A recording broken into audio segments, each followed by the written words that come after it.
नमस्कार, कान्तिपुर निर्वाचन विशेषमा स्वागत छ। म सरू सिंह थापा।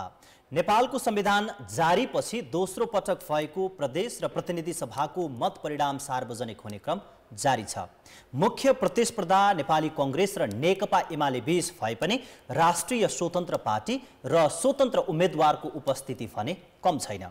ठूला दलहरूको जालझेलपूर्ण राजनीति र खराब शासन शैलीबाट आजित मतदाताको उनीहरूप्रति आकर्षण कम देखिएको कतिपयको मूल्याङ्कन छ।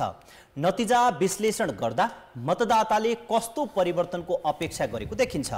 नयाँ पुस्ता कस्तो नेतृत्व चाहन्छ, राजनीतिक रूपमा नेपाल कता जाँदैछ, यी र यस्तै प्रश्नको जवाफ खोज्न आज मैले कान्तिपुर निर्वाचन बहसमा निम्ति आएको छु विश्लेषक गेजा शर्मा वाग्ले र इन्द्र अधिकारीलाई। यहाँहरू दुवैलाई स्वागत छ।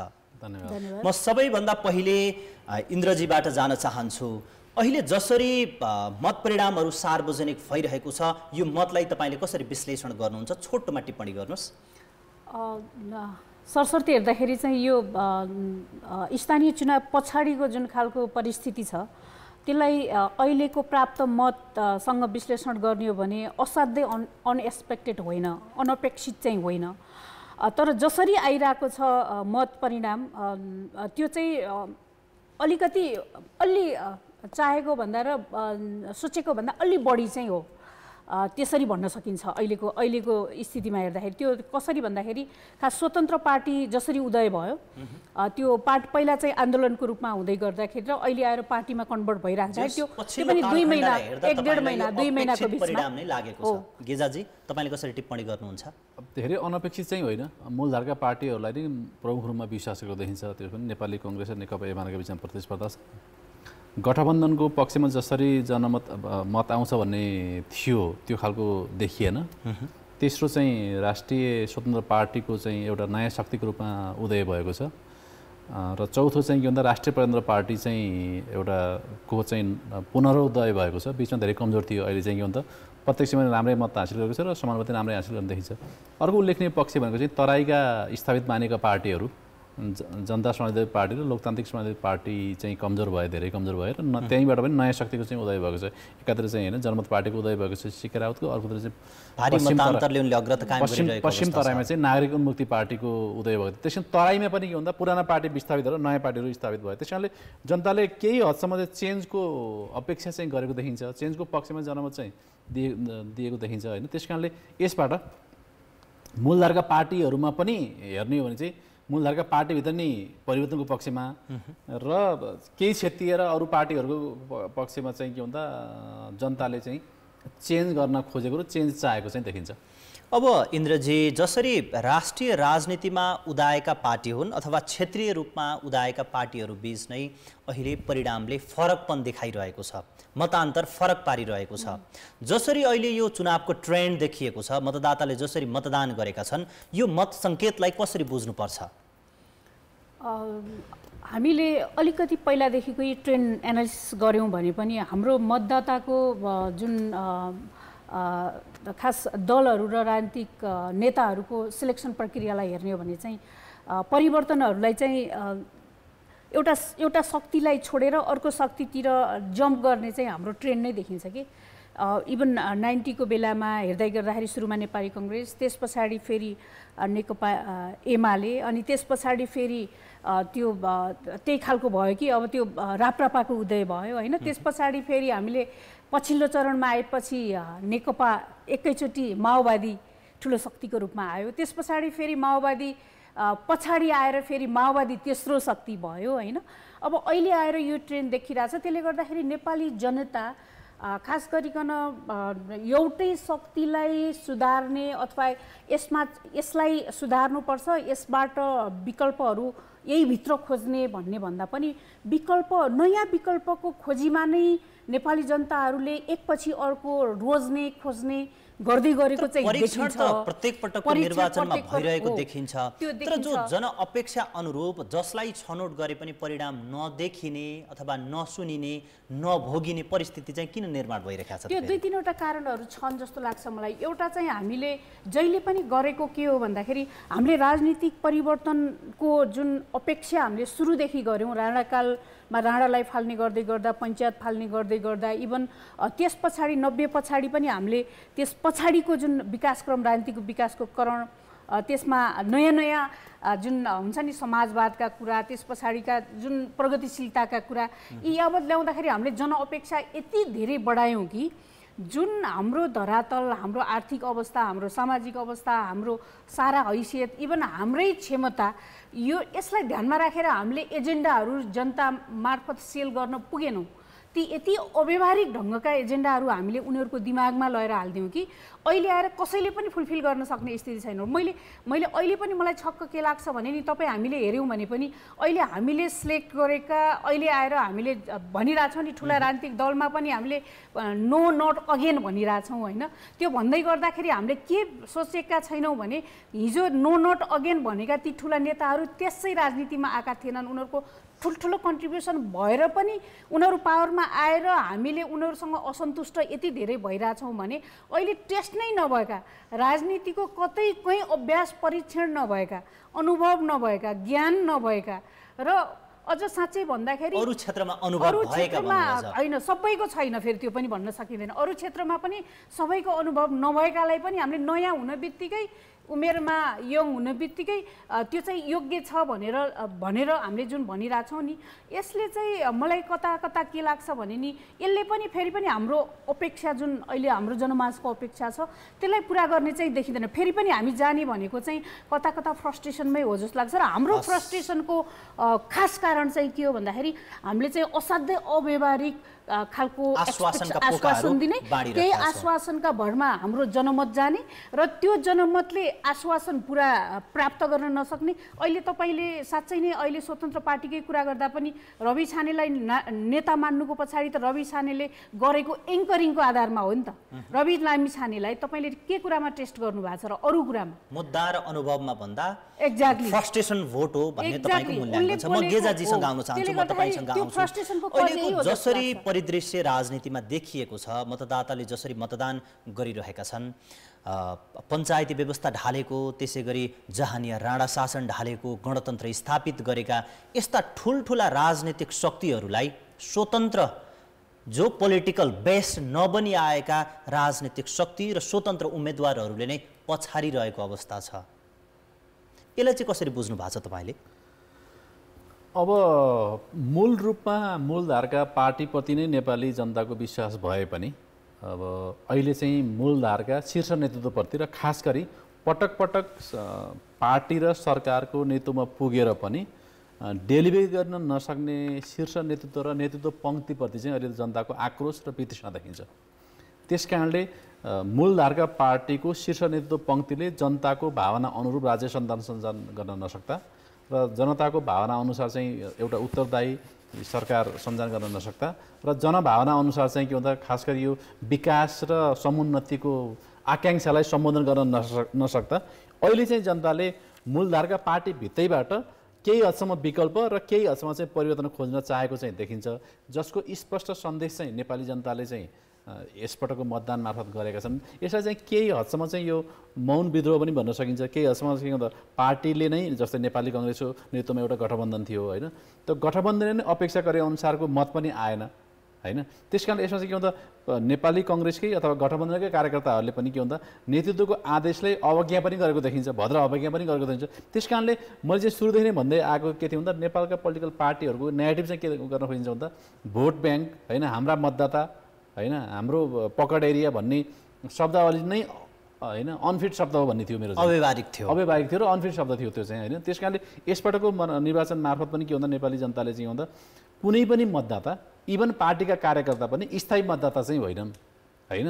उनीहरूले आफ्नो विवेकको प्रयोग गर्छन्। यदि नेतृत्वले गलत निर्णय गर्यो भने उनीहरूले के भन्दा मतदान मार्फत पनि नेतृत्वलाई खबरदारी गर्ने, नेतृत्वलाई सचेत गर्ने र उपयुक्त निर्णय गर्ने र विवेकसम्मत निर्णय गर्न नेपाली जनताले चाहिँ राजनीतिक दलका कार्यकर्तादेखि नेपाली जनतालेसम्म चाहिँ त्यो विवेकसम्मत निर्णय गर्ने ट्रेन्ड चाहिँ यसपटकको निर्वाचन चाहिँ अझ बढी मुखर भएर आएको देखिन्छ। अझ यसलाई यसरी बुझाउन, जसरी मतदान भन्ने बित्तिकै हामी मतपेटिकामा मत खसाल्ने, कसैलाई जिताउने र हराउने बाहेक अरू कुरा नबुझिरहेको समाजमा वास्तविक निर्वाचनलाई अहिलेका मतदाताले कति अनुभूति गरेको महसुस गर्नुहुन्छ तपाईँले? कति बुझे मतदाताले जो परिणाम हेर्दा?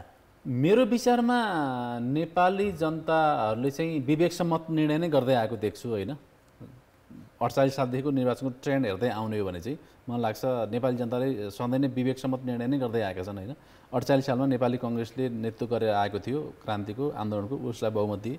कङ्ग्रेसले चाहिँ हुँदा त्यो जनताको अपेक्षा अनुसार राज्य सत्ता गर्न सकेन, 51मा गएर विकल्प खोजे। 56मा फेरि नेपाली कङ्ग्रेससँगलाई उनीहरूले विश्वास गरेको देखियो। 64मा के भयो भन्दा होइन एउटा क्रान्ति गरेर आएको छ, यसलाई पनि मूलधारमा चाहिँ गराउने शङ्काको सुविधा दिए माओवादीलाई, तर माओवादीले पर्फर्म गर्न सकेन। फेरि 70मा आउँदा चाहिँ फेरि नेपाली कङ्ग्रेस र नेकपा एमाले जनताले विश्वास गरे।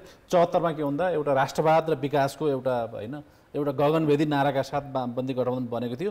कम्तीमा राजनीतिक स्थायित्व चाहिँ होला भन्ने दृष्टिकोणले चाहिँ 74मा चाहिँ नेपाली जनताले वामपन्थीहरूलाई मतदान गरेका थिए। तर यसपटक चाहिँ के भन्दाखेरि चाहिँ धेरै हदसम्म चाहिँ नेकपा एमालेलाई उनीहरूले चाहिँ दण्डित गरेका छन् र केही हदसम्म यही 1.5 वर्षकै अवधिमा पनि नेपाली कङ्ग्रेस र गठबन्धनले चाहिँ जसरी राज्य सत्ता सञ्चालन गर्न सक्नुपर्ने थियो त्यसरी नगरेको कारणले गर्दा केही हदसम्म सचेत र केही हदसम्म पनि सही ठाउँमा छ भन्ने त्यसकारणले चाहिँ मलाई लाग्छ नेपाली जनताले विवेकसम्मत निर्णय नै गर्दै आएका छन् होइन। यदि अहिलेको खबरदारीलाई र अहिलेको उसलाई पनि नेपाली सङ्केत र सन्देशलाई पनि नेपालका राजनीतिक दलहरू चाहिँ गम्भीरतापूर्वक आत्मसात गर्न सकेन भने अर्को निर्वाचनमा गम्भीर रूपमा दण्डित गर्छ। हस्, म तपाईँसँग आउँछु इन्द्रजी।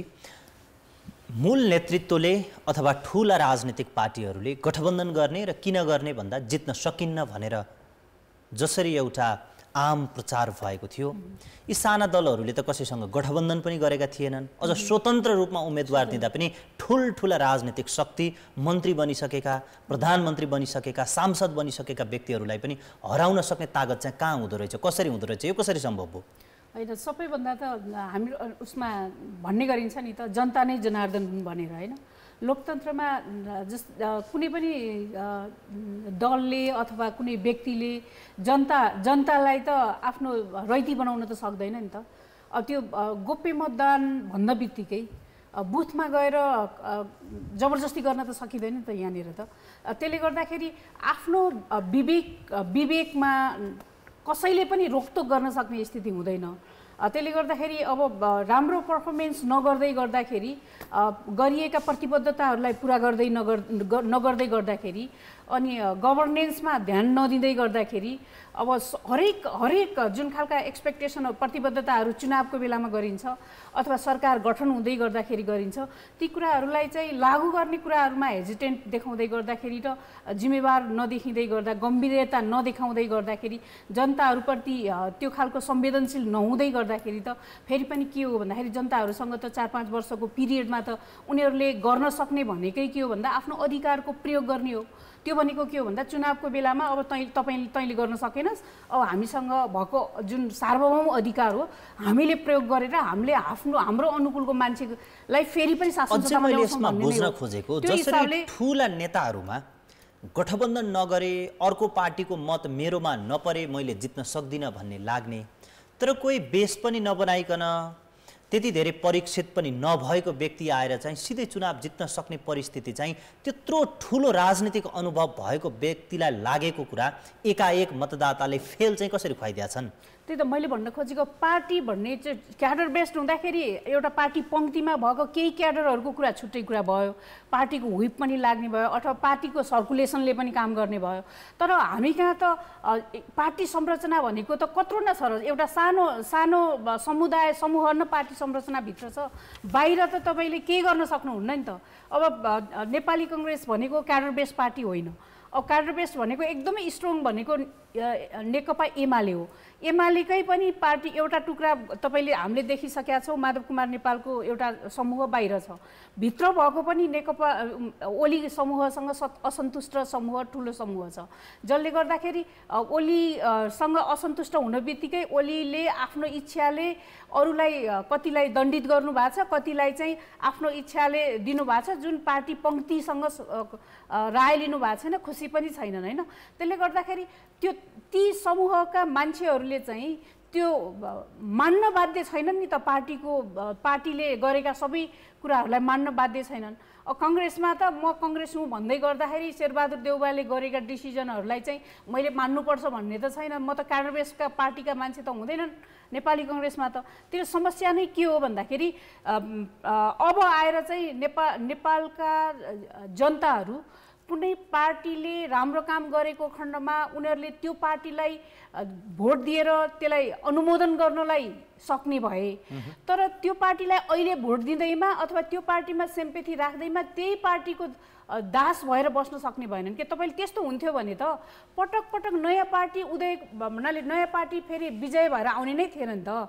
तपाईँले कुनै बेला एमाले जित्ने, कुनै बेला नेपाली कङ्ग्रेसले जित्ने, कुनै बेला माओवादीले जित्ने अवस्थाको सिर्जना हुने स्थिति नै हुन्थेन नि त। त्यसरी इन्ट्याक्ट रहने हो भने त त्यसले गर्दाखेरि नेपाली जनता अब जति पछि हुँदैछ नेपाली जनता सचेत हुँदैछन्। कसैको हुँदैनन् नेपाली जनता, कसको मात्रै हुन्छन् भन्दा जो जिम्मेवार छ, जो साँच्चै नै राजनीतिक छ, जो प्रतिबद्ध छ, जो देशलाई माया गर्छ र जसले चाहिँ देशको भन्नाले अब नेपाली जनताप्रति एकदमै गम्भीर रूपले चाहिँ प्रस्तुत हुन चाहन्छ। त्यतिसँग आउँछु म गिजाजीसँग आउन चाहन्छु। 2074 सालको निर्वाचनलाई एकपटक फर्किने हो भने, सम्झिने हो भने वाम गठबन्धन भनियो, एमाले र माओवादीको गठबन्धन भयो, पार्टी एकता भयो, त्यो जनमतलाई पनि टिकाउन सकेनन्, पार्टी फुटाए, त्यसै गरी संसद विघटनसम्मको परिस्थिति बन्यो।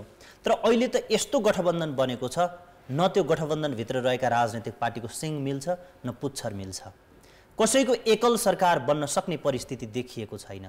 के नेपाली जनताले अथवा नेपाली मतदाताले यो 5 वर्ष पनि त्यस्तै अपरिपक्व निर्णय लिएर विकास समृद्धि सबैमा पछाडि परेको महसुस गर्नुपर्ने हो कि अथवा अवस्था कस्तो देख्नुहुन्छ तपाईँले?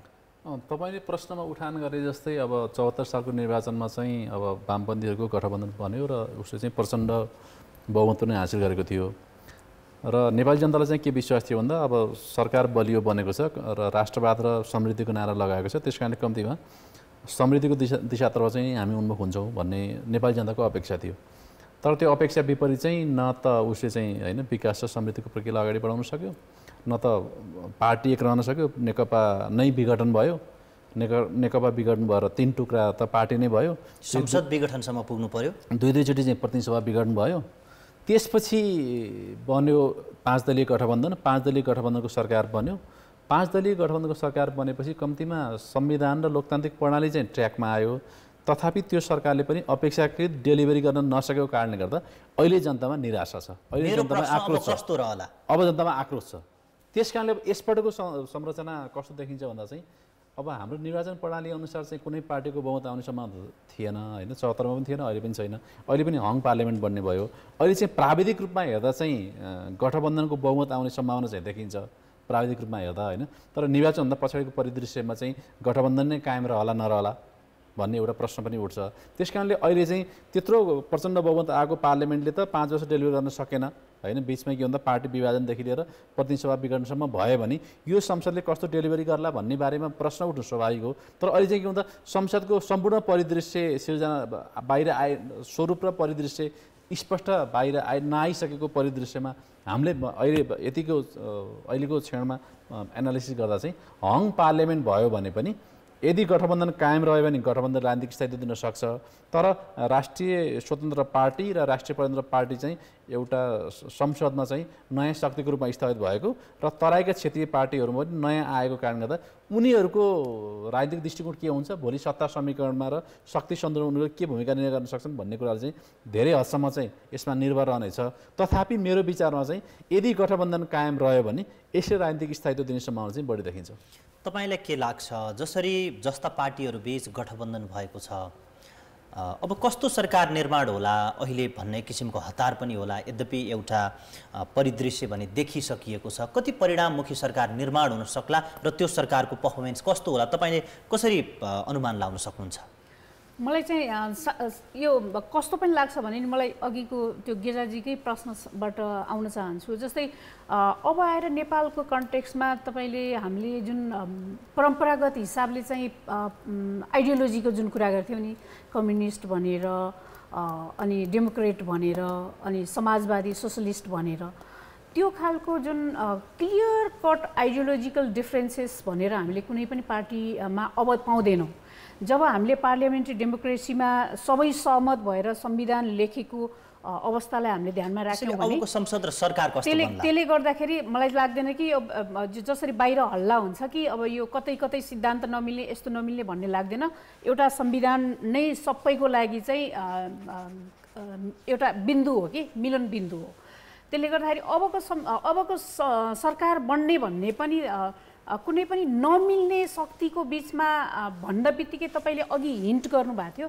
जस्तै अहिलेको स्वतन्त्र पार्टी भनेर जुन अहिले रविजीको पार्टी भनौँ न अहिलेको हैन, अरू स्वतन्त्र उम्मेदवारहरू त्यो पार्टीको कुरा गर्नुहुन्छ भने त्यो पार्टीले अहिले खास गरिकन यो सङ्घीयतालाई नमानेको भन्ने देखिन्छ। त्यो भनेको संविधानको सबै पक्षमा त्यो पार्टीको सहमत भएन भनेर बुझ्नुपर्ने हुन्छ होइन। त्यसले गर्दाखेरि त्यो पार्टीसँग सरकार गठन गर्ने भन्ने कुरा चाहिँ अहिलेका अरू राजनीतिक दलहरू जुन संविधान लेख्ने बेलामा थिए तिनीहरूसँग चाहिँ त्यो अलिकति कठिन हुन्छ होला। नत्र भने कमल थापासँग मिलेर सरकार निर्माण गर्नेहरूलाई अहिले रविसँग मिलेर सरकार निर्माण गर्ने कति अप्ठ्यारो होला? त्यो खालको स्थिति त तपाईँले हामीले जस्तै कमल थापाले फेरि त्यो क्लियर कट त्यो कुरा राखेको स्थिति थिएन नि त। त्यो बेलामा त कमल थापा जे गर्न पनि राजी भएको स्थिति थियो। अहिले कमल थापाले राजतन्त्र भन्नुभएको छैन जुन त्यो बेलामा उसमा लेखेको स्थिति थियो। त्यो ढङ्गले आएपछि त रविसँग पनि मिल्छ। त्यसले गर्दाखेरि सरकार यसरी नै सरकार बन्ला भन्नु त सकिँदैन। तर मलाई जहाँसम्म लाग्छ अहिले आएर इभन पटक पटकको जुन खालको प्रतिबद्धता हामीले शेरबहादुर देउबाजीको अथवा पुष्पकमल दाहालजीको देखिन्छ र पछिल्लो चरणमा इभन माधव कुमार नेपालजीले पनि हामी चाहिँ केही वर्षसम्म चाहिँ हामी यही गठबन्धनमा जान्छौँ भनेर भन्नुभएको छ। र उहाँहरूको समानुपातिकको मत हेर्दै गर्दाखेरि उहाँहरूको पार्टी सङ्गठनको हैसियत जुन खालको देखिरहेछ होइन। त्यसले गर्दाखेरि मलाई लाग्छ यो गठबन्धन नै मिलेर जाने स्थिति चाहिँ कन्टिन्यू हुन्छ होला जस्तो लाग्छ यदि आन्तरिक हिसाबले बाह्य हिसाबले कतै चलखेल नभएको। मलाई चाहिँ यसमा के लाग्छ भन्दा खास गरी माओवादी, समाजवादी, जनता समाजवादी र लोकसभा लोकतान्त्रिक समाजवादी पार्टीले अपेक्षाकृत चाहिँ मत हासिल गर्न सकेनन्। यिनीहरू कमजोर भए। अर्को तीनवटा शक्ति चाहिँ नयाँ शक्तिको रूपमा उदय भयो। एउटा चाहिँ राष्ट्रिय स्वतन्त्र पार्टी, अर्को चाहिँ जनमत पार्टी सिके रावजीको, अर्को चाहिँ नागरिक उन्मुक्ति पार्टी। तीनवटा शक्तिको चाहिँ नयाँ उदय भयो। त्यसै राष्ट्रिय प्रजातन्त्र पार्टीको पनि पुनरुदय भएको देखिन्छ। त्यस कारणले अबको सिट सङ्ख्या बढाएको छ। त्यही पुनरुदय देखिन्छ किन सिट सङ्ख्या बढाएको। त्यस कारणले मलाई चाहिँ के लाग्छ भन्दा चाहिँ अहिले चाहिँ के भन्दा यसले संसदको शक्ति सन्तुलन चाहिँ परिवर्तन भएको छ। विगतमा हामीले निर्वाचन हुनुभन्दा अगाडिसम्म जसरी गठबन्धनको एउटा पक्षको नेतृत्व नेपाली कङ्ग्रेसले, अर्को पक्षको नेकपा एमाले, नेपाली कङ्ग्रेस होइन माओवादी र समाजवादी हुँदा सरकार बन्छ, सजिलै सरकार बन्छ भन्ने खालको जुन हामीले परिदृश्यबाट हामीले विश्लेषण गरेका थियौँ। अब चाहिँ मतदानभन्दा पछाडि परिवर्तन भयो। यसले गर्दा के भन्दा सत्ता समीकरणमा समेत असर गर्छ। त्यसमा त अर्को पक्ष पनि त हुन सक्ने भयो नि। त्यो जसरी नेकपा एमाले अनि रवि अनि त्यस पछाडि राप्रपा हुँदै अर्को गठबन्धन पनि हुँदैन भन्न पनि सकिँदैन। तर त्यो माहौल यस्तै हुन्छ भनेर जुनसुकै बेला पनि भताभुङ्ग पार्न सक्ने अथवा जता पनि टाल्न मिल्ने खालको जो हाम्रो अङ्कगणित देखिएको छ अहिले, यसले त हाम्रो लङ टर्म पोलिटिक्समा भनौँ यो 5 वर्ष त अस्थिरता निम्ति आउने सम्भावना देखिँदैन र भने त्यो सङ्केत पनि देखिन्छ। तपाईँले प्रश्नमा पटक उठाइराख्नु भएको छ होइन। यदि यो गठबन्धन कायम नै रह्यो भने चाहिँ त्यो गठबन्धनले प्राविधिक रूपमा बहुमत हासिल गर्छ र त्यो बहुमतले चाहिँ के भन्दा स्थिर सरकार दिन सक्छ होइन। तर हामी सबैलाई थाहा छ नेपालका राजनीतिक दलहरूको प्रवृत्ति होइन। सत्ताको लागि पार्टीसम्म विभाजन गरिन्छ यहाँ त होइन। सत्ताको लागि यहाँ त सबै पार्टीहरूको इन्ट्रेस्ट पनि मिल्छ। त्यो परिदृश्यमा र नेपालका राजनीतिक पार्टीहरूको प्रवृत्ति र विगतको नजिरको आधारमा विश्लेषण गर्दा अहिले नै यो संसदले स्थिर सरकार दिन्छ भनेर ठोकुवा गर्न सक्ने अवस्था चाहिँ अहिले छैन। तर मेरो विचारमा आखिर जुन हाम्रो संविधानले व्याख्या गरेको छ कि होइन विकल्प रहेसम्म संसद त कायमै रहन्छ भनेर जुन सर्वोच्च अदालतले ऐतिहासिक फैसला गरेको छ त्यसको आधारमा हेर्ने हो भने चाहिँ नयाँ शक्तिहरूसँग पनि फेरि राष्ट्रिय होइन स्वतन्त्र पार्टी, राष्ट्रिय प्रजातन्त्र पार्टी, जनमत पार्टी, नागरिक उन्मुक्ति पार्टीहरूसँग पनि नयाँ खालको समीकरण र नयाँ खालको ध्रुवीकरण चाहिँ हुनसक्छ। त्यो नयाँ खालको समीकरण र ध्रुवीकरणको आधारमा नयाँ सरकार बन्ने त्यसको नेतृत्व होइन नेपाली काङ्ग्रेसले गर्ला अथवा नेकपा एमाले गर्ला अथवा अरू शक्तिहरू गर्लान्। त्यो सम्भावनाको खेल चाहिँ कायमै रहन्छ। तथापि मेरो विचारमा यो संसदले एउटा स्थिर सरकार दिन सक्ने हैसियत चाहिँ छ। अब म इन्द्रजीसँगै जान चाहन्छु। अहिले जसरी स्वतन्त्र उम्मेदवारहरू त्यसै गरी अहिले नयाँ बनेका पार्टीहरूबाट जसरी अग्रता लिइरहेको, जसरी जित नजिक पुगिरहेको अवस्था देखिन्छ। हामी उदाहरणकै रूपमा लिने हो भने ललितपुर 2 मा डाक्टर तोसीमा कार्की, उनी चिकित्सा क्षेत्रबाट भर्खर मात्र राजनीतिमा, ललितपुर 3 मा राजनीतिमा आएको व्यक्ति हुन्। त्यसै गरी हामी काठमाडौँ 8 कै कुरा गर्ने हो भने विराज भक्त श्रेष्ठकै कुरा गरौँ, उनी अभियानमा हिँडेका व्यक्ति हुन्। त्यसै गरी हामी शिशिर खनालकै कुरा गर्ने हो भने पनि उनी विदेशबाट पोलिटिकल साइन्स पढेर भर्खर मात्र नेपाल आएका व्यक्ति हुन्। यो सबै परिदृश्यलाई हेर्दा उनीहरूको संसद पुग्ने जुन एउटा मतदानले अथवा मतले त्यो सङ्केत गरे पनि, प्रष्ट रूपमा देखिए पनि संसदमा काम गर्नको निम्ति कति सहज कति असहज के देख्नुहुन्छ तपाईँले? यसमा 2-3वटा कुराहरू हुन्छन्। जस्तै प्रोफेसनल्ली कुनै पनि विषयमा विज्ञता हासिल गर्नु एउटा ठुलै कुरा हो होइन, तर पोलिटिकल हुनु चाहिँ फेरि फरक कुरा हो। टेक्निकल हुनु र पोलिटिकल हुनु भनेको अलिकति फरक कुरा पनि हो। अब जस्तै तोसीमाजी अथवा अरू कोही पोलिटिकल साइन्समा मास्टर्स गरेको अथवा पिएचडी गरेको फर्केर आएर पनि उहाँहरूसँग चाहिँ थ्योरिटिकल ज्ञान हुन्छ होइन, तर प्र्याक्टिकल फिल्डमा भनेको फेरि अर्कै कुराहरू पनि हो। मेरो प्रश्नै त्यही हो। यो सांसद प्रतिनिधि सभाको सदस्य भनेको त एउटा स्थानीय तह जस्तो होइन, विधायिका हो। त्यसले कानुन निर्माण गर्नुपर्ने छ, राष्ट्रिय अन्तर्राष्ट्रिय चासोका मुद्दाहरूलाई सम्बोधन गर्नुपर्ने ठाउँमा हुन्छ। त्यो हैसियतलाई अहिले उनीहरू जुन स्थान, जुन पृष्ठभूमिबाट उठेर आएका छन्, त्यो बुझ्दा बुझ्दै कार्यकाल सकिने त होइन भन्ने मात्रै मेरो कन्सर्न हो। तर यहाँनिर के चाहिँ हो भन्दाखेरि जस्तै एउटा फिल्डमा स्पेसलाइजेसन गरेको र खास हायर डिग्री गरेकाहरूको लागि चाहिँ संसदमा के पनि हुन्छ भन्दाखेरि संसदमा विभिन्न कमिटीहरू हुन्छन्। ती कमिटीहरूमा चाहिँ आफ्ना आफ्ना एरियामा कन्ट्रिब्युट गर्न सकिने गरी संसदमा विभाजन हुन्छ र उहाँहरूले चाहिँ त्यो एरियामा जस्तै तोसीमा स्वास्थ्यसँग सम्बन्धित कमिटीमा बसेर कन्ट्रिब्युट गर्न सक्नुहुन्छ। अनि शिशिरजी चाहिँ अब राष्ट्रिय त्यो धेरै एजुकेसन सेक्टरमा गर्न सक्नुहुन्छ अथवा अन्तर्राष्ट्रिय सम्बन्धमा गर्न सक्नुहुन्छ, अरू धेरै एरियाहरूमा गर्न सक्नुहुन्छ होइन, पोलिटिकल भएको हुनाले। त्यसले गर्दाखेरि उहाँहरूलाई चाहिँ स्टडी गर्न पनि टाइम लाग्दैन, किन भन्दा उहाँहरूको भाषामा पहुँच पुग्छ अनि उहाँहरूले चाहिँ आफै पढ्न सक्नुहुन्छ। जस्तै तपाईँले हामीले हेर्दै गर्दाखेरि संविधान सभाको पहिलो संविधान सभामा जसरी माओवादीको अत्याधिक रिप्रेजेन्टेसन थियो, त्यो बेलामा चाहिँ जति कठिन थियो कि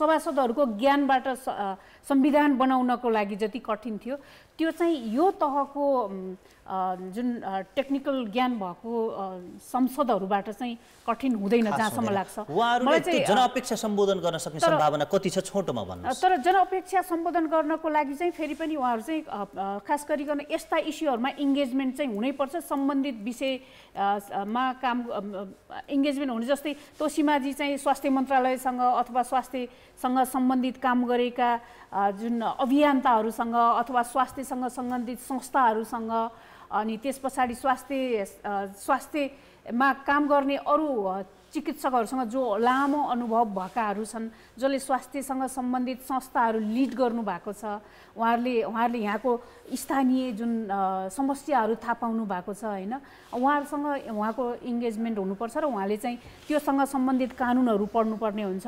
कानुन र प्र्याक्टिकल नलेजहरूको मन्थन गर्नुभयो भने उहाँले जिस निकाल्न सक्नुहुन्छ र कानुन निर्माणमा उहाँलाई कठिन हुँदैन। सरसँग जान चाहन्छु।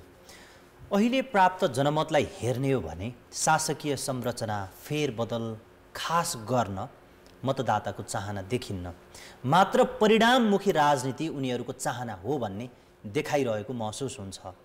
तर 10 वर्षदेखि लाइसेन्स छाप्न 1.5 वर्ष लाग्छ। किसानले रासायनिक मल पाएको त सुनिएकै छैन। केशर महलको राहदानी बनाउने लाइन अहिले त्रिपुरेश्वरमा सरेको अवस्था छ।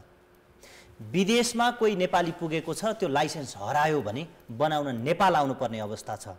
60 लाख मानिस वैदेशिक रोजगारीमा विदेशमा छन्, 70 लाख त स्वदेशमै बेरोजगार छन्। 30% भन्दा कम क्षेत्रमा सिँचाइ पुगेको छ र उन्नत जातको बिउ पुगेको अवस्था छ। 1 वर्षमा 3 खर्बको कृषिजन्य वस्तु आयात गर्नुपर्ने अवस्था छ। के अहिलेको यो जनमतले यी सबै विकासका आकाङ्क्षालाई सम्बोधन गर्न सक्छ? तपाईँले उठान गरेका प्रश्नहरू चाहिँ गम्भीर छन् होइन, तर विगतमा नेपालका राजनीतिक दलहरू चाहिँ जनताको भावना अनुसार चाहिँ राज्य सत्ता सञ्चालन गर्न असफल भएको र जनताको चाहना अनुसार चाहिँ डेलिभरी गर्न असफल भएको अभ्यास र नजिर छ। त्यस कारणले यसपटकको निर्वाचनमा पनि नेपाली जनता चाहिँ मूलधारका पार्टी र खास गरी पटक पटक अवसर पाएर पनि डेलिभरी गर्न नसकेको नेतृत्व पङ्क्तिपछि चाहिँ ठुलो आक्रोश व्यक्त भएको देखिन्छ। त्यसैले यो सन्दर्भमा हामीले चुनाव गरिरहेछौँ। अब हामीले बन्न गइरहेको संसद चाहिँ हङ पार्लियामेन्ट छ। यो हङ पार्लियामेन्टले चाहिँ खालि सत्ताको खिच्चाचानीमा मात्रै जाला कि होइन, यो संसद चाहिँ डेलिभरी गर्ला। यो संसदबाट बन्ने सरकारले तपाईँले उठान गरेका प्रश्नहरूको सम्बोधन गर्नपट्टि उन्मुख होला कि खालि सत्ता टिकाउने, सत्ताको खेलमा मात्रै, सत्ताको छिना झप्टीमा मात्रै केन्द्रीकृत होला भन्ने प्रश्न उठ्नु स्वाभाविक हो।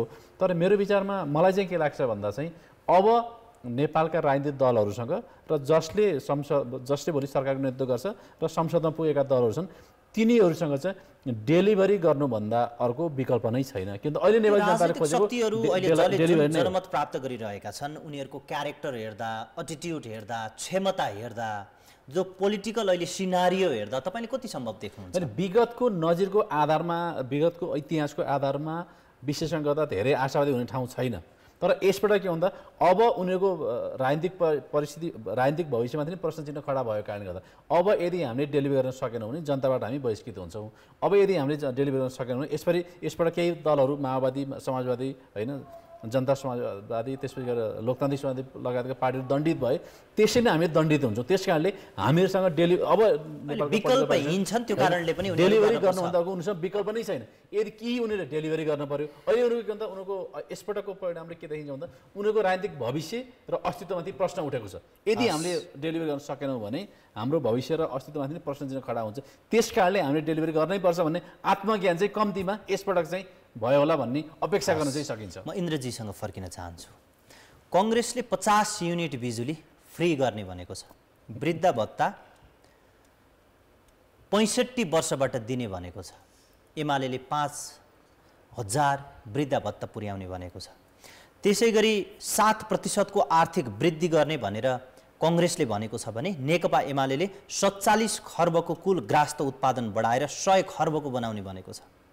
5000 वृद्ध भत्ता पुर्याउने जे भनिएको छ एमाले र कङ्ग्रेस अहिले जो मूल रूपमा राजनीतिमा देखिएका छन्, यो सबै थोक हेर्दा पुरा हुने, सम्भव हुने सम्भावना देख्नुहुन्छ?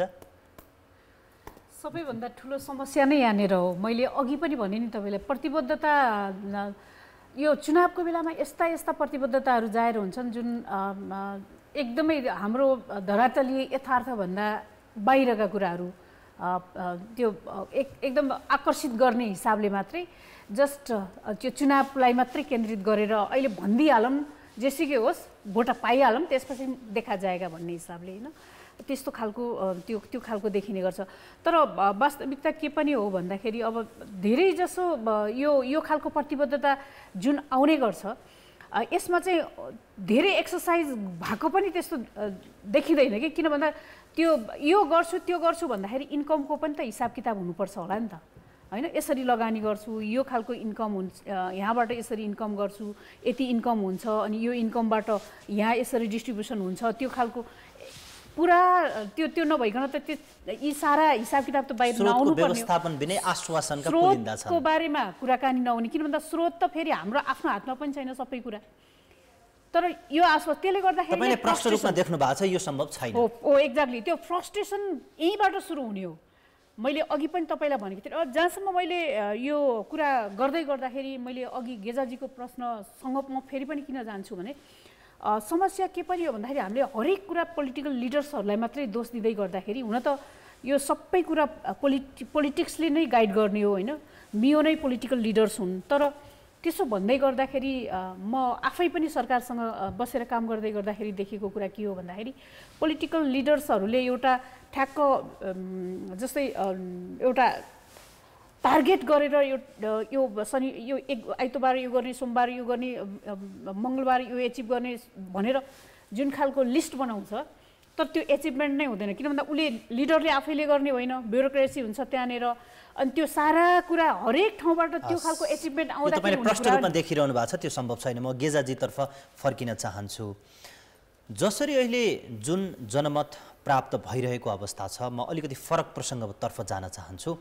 अहिले चाहे त्यो रवि लामिछानेले होस्, चाहे अहिले काठमाडौँ महानगरपालिकाका मेयर बालेन्द्र शाहले मतदान गर्दा प्रदेश तहको मतपत्रमा मतदान नगरेको अवस्था छ। खास यो त्यसतर्फ मतदाताको इन्ट्रेस्ट नभएर उनीहरू पपुलिस्ट हुन् र मतदान नगरेका हुन्, वा लङ टर्ममा यसको कुनै पोलिटिकल मेसेज छ? छोटोमा बताउनुहोस्। यो रवि लामिछानेजीको राष्ट्रिय स्वतन्त्र पार्टी र बालेन्द्र शाहजीको राजनीतिक सिद्धान्त र आइडियोलोजीको बारेमा धेरै जानकारी छैन। केही हप्ता अगाडि चाहिँ रविजीको अनलाइन खबरमा चाहिँ अन्तर्वार्ता आएको थियो, तपाईँको पार्टीको सिद्धान्त के हो भन्ने भन्दा चाहिँ उहाँले के भन्दा उहाँले चाहिँ मिडल राइट भन्नुभएको छ, अङ्ग्रेजी शब्द प्रयोग गर्नुभएको छ। उहाँले भनेको चाहिँ उहाँले मध्य दक्षिणपन्थी पार्टी भन्न खोज्नुभयो उहाँलाई होला उहाँले, होइन। मध्य दक्षिणपन्थी पार्टीको आफ्नै सैद्धान्तिक आधार छ, त्यस कारणले उहाँले त्यसलाई व्याख्या पनि गर्नुभएको छैन। मलाई चाहिँ के लाग्छ भन्दा चाहिँ रविजीको राजनीतिक पार्टीको राजनीतिक दृष्टिकोण स्पष्ट छैन, त्यसमा के भन्दा संहिताको विपक्षमा भएको उहाँ देखिन्छ, होइन। त्यस कारणले अब संसदमा एउटा नयाँ शक्तिको रूपमा स्थापित हुँदैछ, तर त्यो पार्टीको निष्ठा नेपालको संविधानप्रति छैन। के भन्दा अहिले त हाम्रो सङ्घीय लोकतान्त्रिक गणतन्त्र हो नि त अहिले हामीले अभ्यास गरेको संविधान, त त्यो संविधानप्रति पूर्ण प्रतिबद्ध नभएको पार्टी संसदमा एउटा शक्तिशाली एउटा शक्ति केन्द्रको रूपमा स्थापित हुँदैछ, तर त्यो पार्टीको संविधानप्रतिको प्रतिबद्धताको बारेमा विशेष गरी चाहिँ होइन धेरै हदसम्म चाहिँ सङ्घीय प्रणालीको बारेमा कतिपय सन्दर्भमा होइन गणतन्त्रको बारेमा पनि प्रश्न गरिन्छ।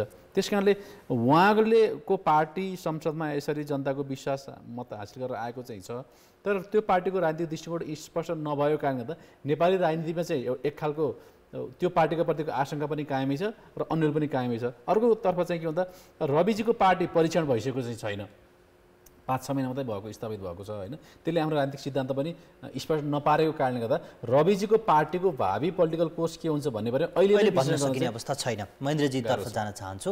मलाई छोटोमा बताउनुहोस्, म कार्यक्रमको अत्यन्त अन्त्यतर्फ आइसकेको छु। अब जसरी जनमत प्राप्त भएको छ, यसले नेपालको राजनीति स्थिरतातर्फ जाने सङ्केत गर्दैछ वा थप अस्थिर बन्ने सम्भावना देखिरहनु भएको छ? एकदम छोटोमा भन्दाखेरि चाहिँ स्थिरतालाई स्थिर हुन दिने चाहिँ त्यस्तो सहजै चाहिँ देखिँदैन। हस्, म गेजाजीतर्फ आउन चाहन्छु। तपाईँले लोकतान्त्रिक आन्दोलनलाई नजिकबाट बुझ्नु भएको छ र नेपाली कङ्ग्रेसको आन्तरिक राजनीतिलाई पनि नजिकबाट चिन्ने मौका पाउनु भएको छ। नेपाली कङ्ग्रेसबाट 6 जनाले प्रधानमन्त्रीको दाबी गरिरहेको अवस्था छ। अझ महामन्त्री गगन कुमार थापाले भारी मतान्तरले जितिसके पछाडिको सन्दर्भमा त आजैबाट म प्रधानमन्त्रीको तयारीको निम्ति जुड्छु भनेर भनिरहनु भएको छ। नेपाली कङ्ग्रेसको यो 5 वर्ष पार्टी राजनीति सन्तुलन कस्तो हुने सम्भावना देख्नुहुन्छ? कस्तो हुन्छ? अब राजनीतिक पार्टी भनेको गतिशील हुन्छ र नेतृत्व भनेको परिवर्तनशील हुन्छ। अब मूलधारका पार्टीभित्र पनि नेपाली जनताले चाहिँ परिवर्तन अथवा चेन्जको अपेक्षा गरेको कारणले गर्दा मलाई लाग्छ नेपाली कङ्ग्रेसभित्र पनि चेन्ज वा परिवर्तनको पक्षमा संसदीय दलको नेता को बन्ने सम्भावना देख्नुहुन्छ? पार्टीभित्र त्यो खालको बहस हुनु स्वाभाविक हो, होइन। गगनजीले चाहिँ के भन्दा अब उहाँले संसदीय दलमा होइन चुनाव लड्ने र चुनाव जितेर प्रधानमन्त्री हुन्छु भन्ने उहाँले एउटा भिजन, एउटा दृष्टिकोण र एउटा सङ्कल्प र दृढ इच्छा शक्तिसहित अगाडि आउनु भएको छ, होइन। मलाई लाग्छ नेपाली कङ्ग्रेसभित्र चाहिँ संसदीय दलको नेता चाहिँ लोकतान्त्रिक प्रणालीबाट चाहिँ छनौट हुन्छ। गणितीय रूपमा के हुन्छ मैले तत्काल भन्न सक्दिनँ, होइन। तर गगनजीले चाहिँ जसरी पार्टीभित्र पार्टीको नेतृत्वलाई चाहिँ च्यालेन्ज गरेर होइन मसँग भिजन छ, मसँग दृष्टिकोण छ, मसँग इच्छा शक्ति पनि छ, म होइन लोकतान्त्रिक प्रणालीबाटै लिडरसिपमा पुग्छु। त्यसैले यही प्रश्न गर्दैछु कि तपाईँले त्यो पार्टीभित्रको आन्तरिक व्यवस्थालाई बुझ्नु भएको छ। जसरी देशभरका मतदाताले युवा पुस्ताहरूलाई छानिरहेको अवस्था छ, तिनै ठुला पार्टीमा पनि पदाधिकारी तहका शीर्ष उमेर पाका नेताहरूलाई हराइरहेको अवस्थामा त्यही ठुला पार्टीभित्र पनि युवा नेतालाई देशभरि जिताइरहेको लहर देखिन्छ। अब त्यही नेपाली कङ्ग्रेस ठुलो पार्टी हुने त निश्चित देखिएको छ। अब त्यो पार्टीभित्र प्रधानमन्त्रीको एउटा दावेदारीको रूपमा गगन थापालाई होस् अथवा अर्को युवा नेतालाई छान्न सक्ने सम्भावना कति देख्नुहुन्छ तपाईँले?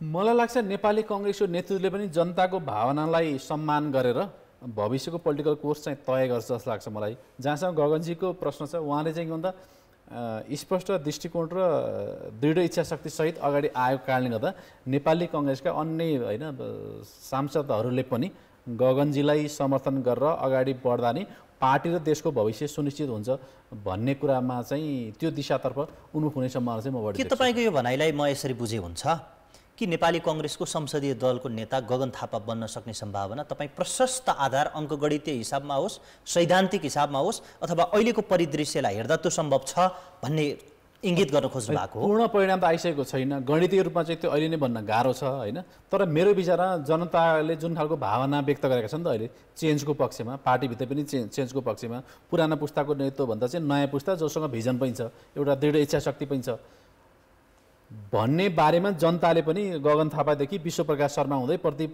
पौडेलसम्म जुन खालको विश्वास गरेको, भरोसा र विश्वास गरेको देखियो, त्यो विश्वास नेपाली कङ्ग्रेसका कार्यकर्ताले विगत महाधिवेशन पनि गरेका थिए। किन उहाँले चाहिँ भारी मतले चाहिँ महामन्त्रीमा निर्वाचित गरेर अहिले नेपाली जनताले पनि उहाँलाई के भन्दा भारी मतान्तरका साथ उहाँलाई चाहिँ विश्वास र भरोसा गरेको कारणले गर्दा यो वास्तविकतालाई समेत आत्मसात गरेर नेपाली कङ्ग्रेसले भविष्यको चाहिँ नेतृत्व चयन गर्नु चाहिँ उपयुक्त हुन्छ भन्ने लाग्छ। मलाई लाग्छ त्यो नेतृत्व चाहिँ के भन्दा परिवर्तनशील होइन,